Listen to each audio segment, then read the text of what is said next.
The first half of the MLB season and the All-Star break are officially over. So it's time to give out some report cards from the first half of the MLB season from the Pittsburgh Pirates. You are Locked On Pirates, your daily Pittsburgh Pirates podcast.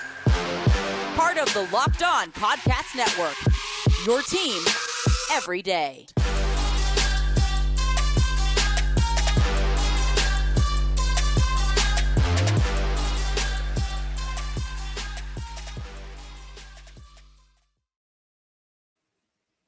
Welcome back to that Pirates podcast, everybody. I am your host, Ethan Smith, your host of the Locked On Pirates podcast here on the Locked On Podcast Network, where it's your team, your Pittsburgh Pirates, every single day.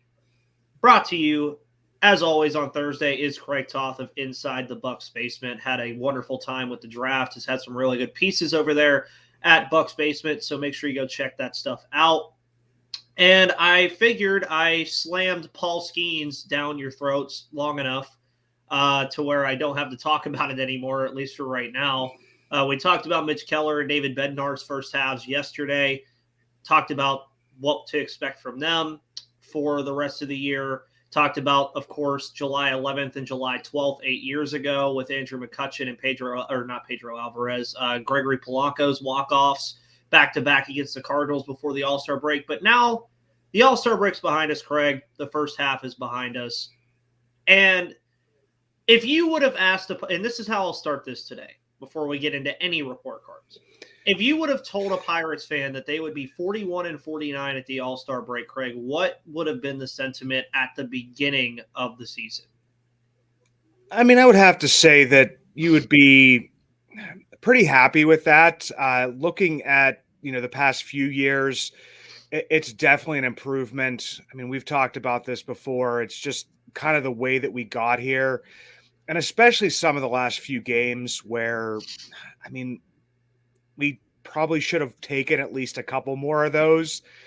So that's a little bit frustrating. The 41-49 doesn't look terrible, but man, it would be nice, not if that was flip-flop, but if it was just a little bit closer to 500, be feeling a little bit better. But, I mean, like you said, if you looked at this at the beginning of the season, didn't know exactly what was going to happen, didn't know exactly how we got here, you'd probably be thinking, not too bad. Yeah, and I think the division plays a part in that too, because even everybody on our NL Central preview show basically said it was the Cardinals and everybody else, and Sully Baseball, to his credit, said, I don't know. Like, that was his whole sentiment throughout that entire preview. You can go back and watch it. He said this division could be up for grabs. Bring up the young guys, and that's what the Reds have done. That's what the Pirates have done. Yeah, the 20-8 start was great. But I'm still here to tell everybody that I think my prediction for the record at the beginning of the year is still pretty on brand. And Craig, if I remind myself, I think me and you were pretty on the same page there at 74-88. So, I mean, if they do that, 74-88 doesn't sound great at all. It's not a good record at all. But as you said, look at the past couple years. They win 74 games this year. That's a 12-win improvement from last year, a 13-win improvement from the year before. That is notable. And looking at the first half, there's a ton of guys that you could look at that have made pretty good impacts on this team. There's guys that have come up and been spark plugs like Henry Davis and Nick Gonzalez to a degree, and even Jared Triolo. We'll get to them a little bit later. But if you had to name one person that you would say is the most valuable player on this team from the first half, which, I mean, to me, there are a couple options. Craig, who would be your MVP from the first half of the 2023 Pirates season? I mean, if you want to go easy, I mean, it's obviously Mitch Keller. I mean, just how he's continued what he did from like about May on last year. So that's like the easy answer. I'm going to go a little bit. I would probably say Carlos Santana, because our first base play over the past few years has just been so poor. So to be able to get him defensively in there. And then if you look at his numbers from last season and this season, yeah, he did have a rough stretch. And I think I was on my show and maybe even your show saying, man, if we could just sit him down for a little bit, get him a little bit of rest. But just his, the walk-off home run, the defense, consistent hitting, the power wasn't there, through the first, I'd probably say quarter of this season, but definitely has come on since then.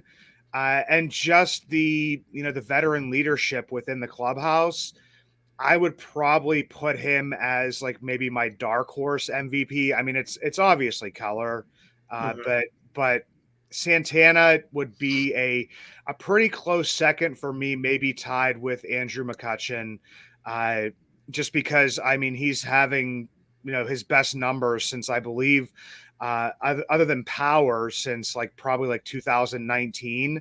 So I mean that's kind of hard to see there.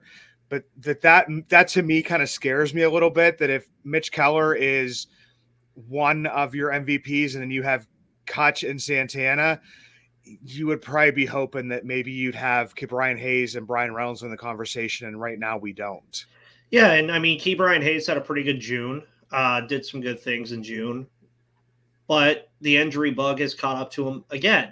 And I agree with you. I think Mitch Keller is the clear-cut answer, not only to the fact of how good he's been, but just with the injuries that the rotation has dealt with throughout this year. To have a guy like Mitch Keller be an all-star, to have a guy like that to be that consistent, pretty good. I mean, you need it when Vince Velasquez is out for the year, JT Brubaker out for the year, Mike Burrows, who me and you expected to be up here pretty quickly this year if he wasn't injured, out for the year until sometime next year. Then you look at Rich Hill, who's been healthy, but any time now you can almost expect that he gets a blister or has to sit down for a week or two with his age. Mitch Keller has been the constant. I like the Carlos Santana thing too. I think it speaks a lot, one, not only to his bat, but two, to the defense that he's given them over there, helping a lot of these young guys and the kind of like circus that we've had in the middle infield with O'Neal Cruz being out. He leads all of MLB at first base, defensive run saved. He's been a motor over there lately. And I think G-Man Choi being healthy now is going to help him a little bit. I think he will have that opportunity to sit once or twice a week, unlike how he's had to play like 5 or 6 games in a row. So I think that'll help him out a lot too.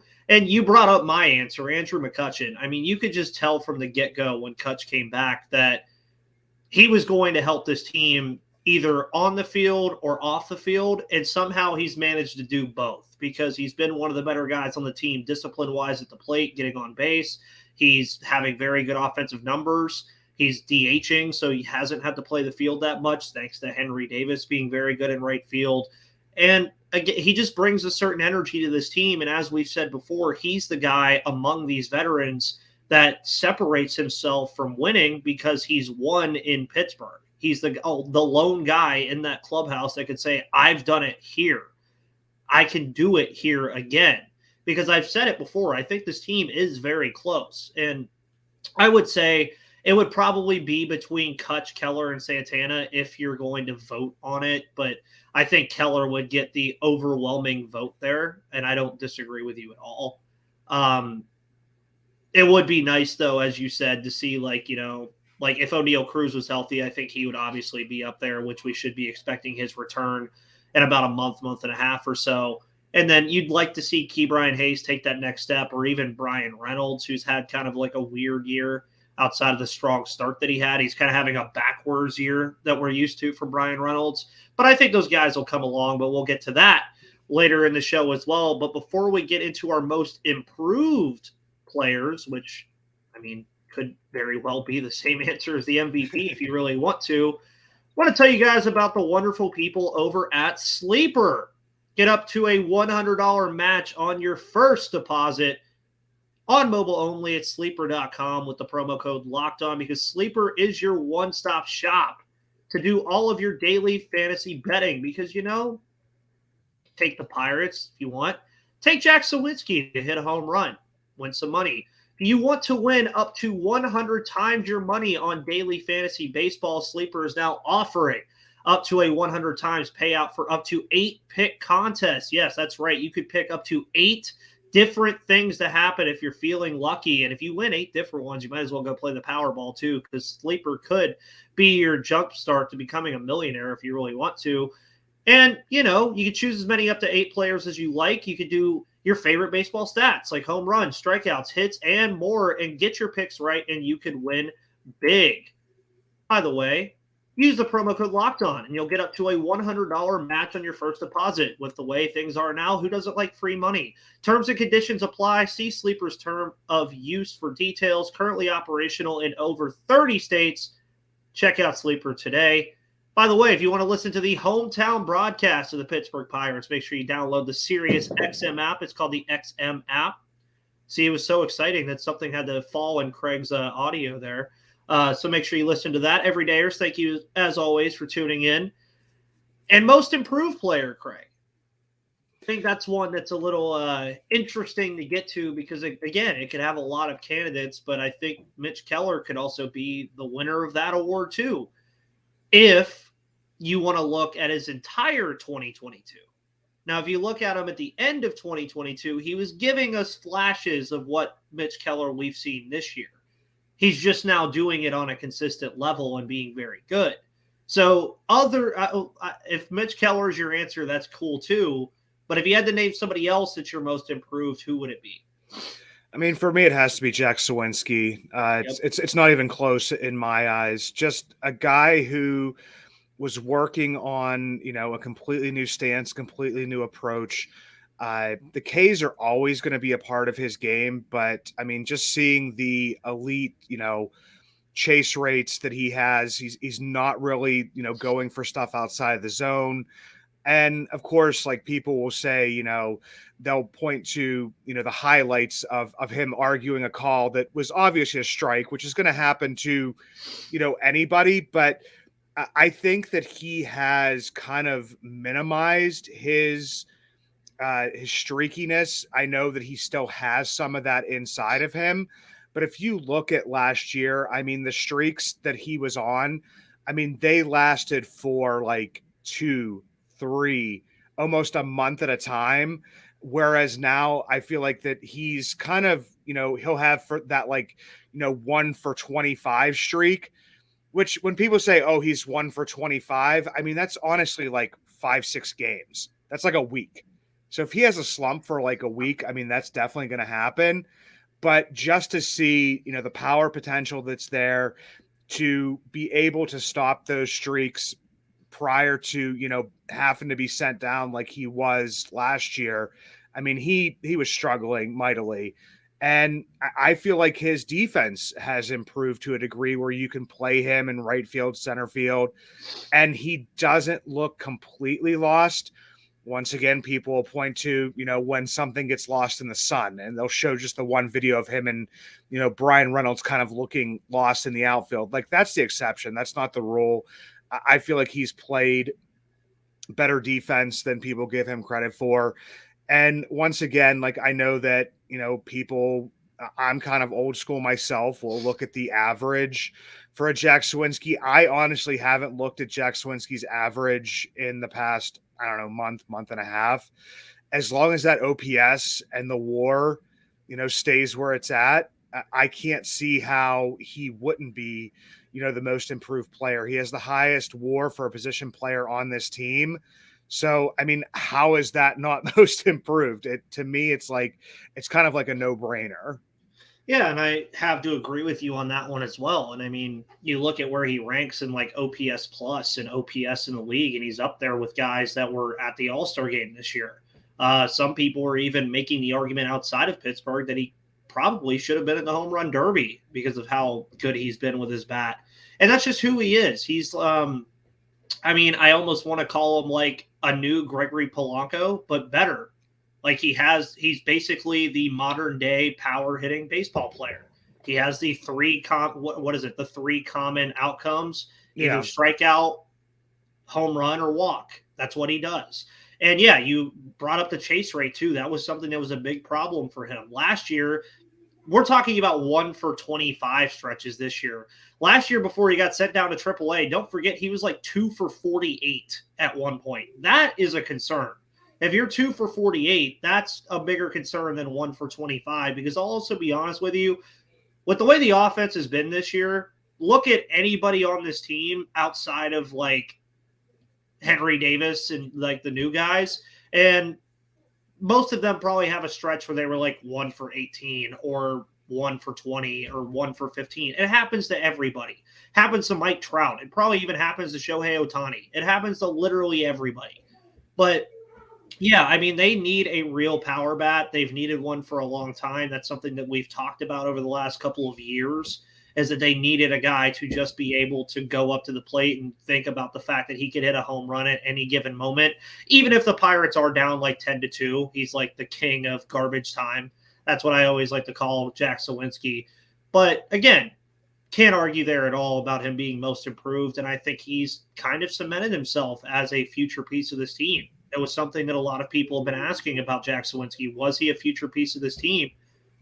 I don't see how you could say he's not.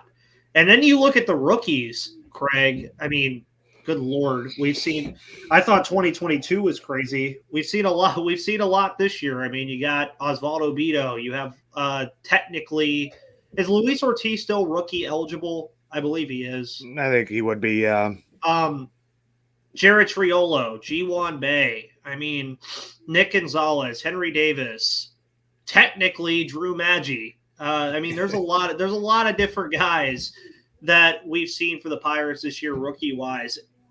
Picking the best one, I think, is the first question that I've asked you that doesn't have really that cookie cutter answer. Like, you'd probably get 3 or 4 different answers, especially due to recency bias. But who is the best rookie that we've seen throughout the first half this year? That's going to be the Rule 5 pick, Hernandez, in relief. I mean, just what he was able to provide to the bullpen, prior to, going down with injury. It's kind of hard to see, he was put in high leverage situations where, Rule 5 pick wouldn't have experienced that whatsoever. So to me, with the other guys, we'll have to see how the second half plays out. I mean, it could obviously end up being Nick Gonzalez, Henry Davis, Jared Triolo, Carmen Majinski, whoever it would be. They just haven't had enough of a sample size. But I mean, for a guy to go down and you're saying, he's missed in the bullpen, to me, that's what makes this one an easy answer, just because, I mean, in previous years, you've hidden, Rule 5 picks in the bullpen. He was never really hidden. And I know part of that was probably not something that Ben Cherington was looking to do at the beginning. You were hoping, Harleen Garcia would be actually playing, and so you wouldn't have to put that much pressure. But for the most part, I mean, for the majority of this short season so far, this first half, I mean, he was the mainstay as the lefty in the bullpen, and you never really worried about it. So to me, that's what shows that he would be my best rookie to this point in the season. So I'm going to look this up while we're here, because I believe I looked it up the other day. Do you actually know which rookie leads the Pirates in WAR, Craig? I actually don't know. I'd have to look into that. I believe, if I can find it here, that's 2022. I don't want 2022. But I saw somebody talk about it the other day, and I believe, shockingly, it was actually Osvaldo Bido. Osvaldo Bido was the leader among rookies in WAR for this team, and he's actually one of the guys that I would say, I know it's kind of weird to call a 27-year-old a rookie, but he's been a big part of this too with Hernandez, as you mentioned. He's been had to be pushed into a role that he didn't expect to have. And I feel like Osvaldo Bido has had to do the same thing with everything that we've seen from this rotation with, again, Vince Velasquez going down, Rowanzi Contreras having his struggles now, getting sent down to AAA. And I'm not going to say that Osvaldo Bido has been lighting the world on fire, but he's had some good moments. I mean, he's had some good outings so far this year where he's really been good with his stuff. He's limited a lot of balls in play. He's limited the runs that he's giving up. He's also brought the walks down a tad, which I've really enjoyed as well. So I think Hernandez is a great pick as well. And I think you just have to pick pitchers for a lot of these things because pitching has been like the strength of this team, even throughout all of the injuries that they've dealt with. So I think that's what you really have to look at is when you're looking at guys like Osvaldo Bido, Jose Hernandez, even a Yuri De Los Santos, who we saw last year, and he's been making a little bit of inroads lately. There's a lot of different guys, but as you mentioned too, I think by the time the season ends, and I still think you're going to see maybe a Jared Jones or a Quinn Priester, Eddie Rodriguez. You're going to see those guys before the year ends. I mean, we saw Derek Shelton say they were going to put an emphasis on young guys coming up here. Let's see if they actually do it. So I do think the answer at the end of the year will obviously be different, seeing as Henry Davis, Nick Gonzalez, Jared Triolo are all going to have expanded stats at that point. But it's fun. And that's what you want from this team is you want to have that argument of like, oh, who was our rookie of the year this year? You don't want it to just be, oh, we had one rookie that was good. It's fun to have a conversation when you have 4 or 5 different guys that are making an impact at this level. Before me and Craig get into the improvements and the consistency that we want to see from this team, as well as the expectations for the second half, make sure you check out Bird Dogs. I wear these things like twice a week. They're so fun. I wear them to work all the time. I work at a brewery. It gets hot. It's like 120 degrees every day. Bird Dogs keep me looking great, though, because they make you look good. They're designed to fit slimmer through the thigh and leg, giving you a truly sculpted look. Even if you're not sculpted, they'll still make you look like it. Bird Dog shorts do the exact same thing as Lululemon, but fit way better. They fit way better than regular shorts that are made of a stiff, restricting cotton. And Bird Dogs fix this issue by inventing Cloud Knit fabric that looks just like khaki but stretches so you get a way slimmer fit without having to sacrifice movement. And Bird Dogs also uses anti-stink sweat wicking fabric that keeps you cool and dry all day long. It's hot everywhere, so you can't say anything about it being cold or hot or whatever. These things keep you cool all the time, and they make you look cool too. Go to birddogs.com/LockedOnMLB or enter promo code LockedOnMLB for a free Yeti-style tumbler with your order. That's birddogs.com/LockedOnMLB or promo code LockedOnMLB for a free Yeti-style tumbler with every order of Bird Dogs. You won't want to take your Bird Dogs off, we promise you. So, the one thing I think, and hold on, I don't have a tissue near me. There we go. The one thing that I think you could argue about this Pirates team after the first half can be summed up in one word, Craig. Inconsistent. We have seen this team at one point be 20-8. We have seen this team win 7 to 8 games in a row or 8 out of 10. We've also seen this team lose 10 games in a row against 9 NL Central teams. We've seen this team light the world on fire offensively. We've also seen this team not score more than 4 runs for 3 weeks at a time. Pitching started off wonderful. Injuries have depleted it a little bit. It still looked great. So what are the improvements that this team needs to make in the second half to, I don't know, even have a shooter's chance at the NL Central?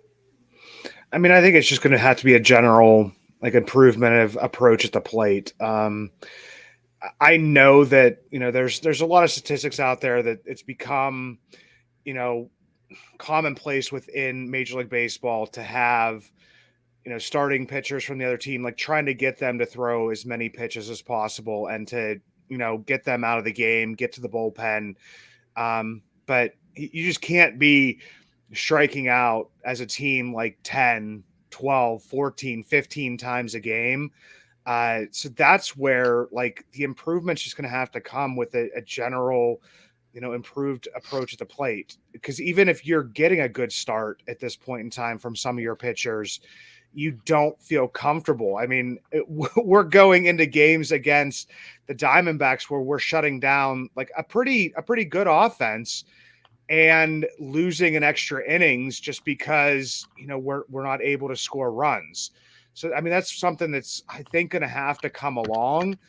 That's just a general thing right there. And I don't know how you really improve that, but I mean, I would say being more aggressive, because I mean, you've got some aggressive hitters in, a Rodolfo Castro who's been struggling, but also Henry Davis is a pretty aggressive hitter. Nick Gonzalez is a pretty aggressive hitter. And just seeing those guys, you want them, it's like a balance of patience and aggressiveness, but it just seems like that it's been very, very, very patient at the plate to the point where, you're getting down. If you get down like, 0-2, what's the chances of you getting a hit? I mean, the chances go drastically down. So that's where I would see that. And it's going to be tough with pitching at this point in time because, I mean, you have, Mitch Keller's been like the one stronghold. Beto has played well. I mean, you couldn't have asked for more than that. Rich Hill is going to have his good games and his bad games. But I don't know how much longer you're going to have his services. You might not trade him just because I don't know where else the innings are going to come from. So that's where, like, if you're going to get improvements, it's going to have to come from the offense. It's going to have to. Yeah, and I think that's where I stand too. The pitching has been phenomenal. But at some point, when does it hit the wall? Because it feels like almost it has to. Like it feels like they've just been on such a good pace pitching wise. Now we've seen the bullpen kind of struggle a little bit, but starting pitching has just been a consistent thing all year. And when we get into expectations for the second half, one of the things that I want to caution everybody with this is pitching is always going to be what separates you from a good team and a great team, or a good team and even a bad team. The Pirates have good pitching. They do. But every great team has an offense to back up their pitching. And when there's been games where it feels like the starter can't make one minute mistake or else the Pirates lose, as we saw with Mitch Keller throwing an 8-inning one-hitter and getting a no decision, it just feels that way sometimes. And it's unfortunate. But also, I want to also say to everybody, too, although the Pirates are where they are at 41-49, just look at the amount of injuries they've had to deal with this year and where they're currently at. Brian Reynolds has been on the IL. Ke'Bryan Hayes. O'Neal Cruz has been out since the third week of the season and should be back in about a month and a half. Brubaker, Burrows, Velasquez, all out. Even the bullpen has been gutted by injuries. Harleen Garcia was one of our bigger free agent signings that we wanted to see out of the bullpen. Haven't seen him yet, and I don't know if we will. We probably will, but I don't know if we will. Then you also still have to look at who's not here yet. Andy Rodriguez is not here yet. A lot of people want to see Quinn Priester. I'm still a component of saying I'd rather see Jared Jones or Cam Aldred first. Jared Jones is another guy that I think we could get used to eventually. There's still guys that come up here. By August, once we start getting that O'Neal Cruz news, I think that's like August 1st through like the 3rd or 4th is when we'll start hearing a little bit about him. Oh, he's in the batting cage. He's doing this. Like, you're going to start hearing things about what he's doing. Health is going to be the biggest expectation for me because I think you have to, like, you virtually have lost a season of O'Neal Cruz, which is unfortunate. It sucks. But the fact that you are still a competitive team, because if you do look at the games the Pirates have lost over the past like 2 weeks, they haven't really been getting like blown out by any means. It's just been like unfortunate bounces or the bullpen blowing the game out of proportion. That's usually just what happens in baseball. But Craig, one last final thing. What are your realistic expectations for the second half of the year? I mean, for me, I mean, I hate to say this. I mean, the expectation would be to win more than you lose over this part of the season. But a realistic expectation for me is just to see, some of the players that we've brought up so far, like Henry Davis has gone into a little bit of a slump. I'd like to see him push back against, major league pitching. An expectation would be to see more of an influx of youth, like you said, like a Quinn Priester or a Jared Jones, Colin Selby, who was injured for a little bit, finally getting back in there, and just seeing, my expectation would be to make some decisions on positions, moving forward. That would be an expectation, is to not go into next year with a question of, are Endy and Henry catchers? Do you know what I mean? Like, I think that you have to answer some of those questions in this, second half here. And that's why, like, I know Endy has struggled at times. He's hitting a little bit better over the past few weeks. But I also just want to see like how he can handle, Major League pitching staff. That's where an expectation would be to actually make some decisions on, some of these players so that we're not at, this point next year and don't have answers on, some of these players. I mean, Quinn Priester obviously is going to get added to the 40-man at some point in time, and it has to be, by November. But just making decisions on like, what role Jared Triolo is going to play. So my expectation is to actually, quit dragging your feet on some things and get some players up here so that what you have. Yeah, and of course, here on the Locked On Pirates podcast, we'll be covering everything about the second half of the Pirates season. Obviously, tomorrow we'll be previewing the weekend series against the San Francisco Giants coming out of the break. If it serves me correctly, they should be wearing their City Connect jerseys, which they are undefeated in right now. So we'll see how that goes. Obviously, Craig and myself will be writing stuff over at Inside the Bucks Basement all through the second half. Craig, you have minor league news and brews today as well.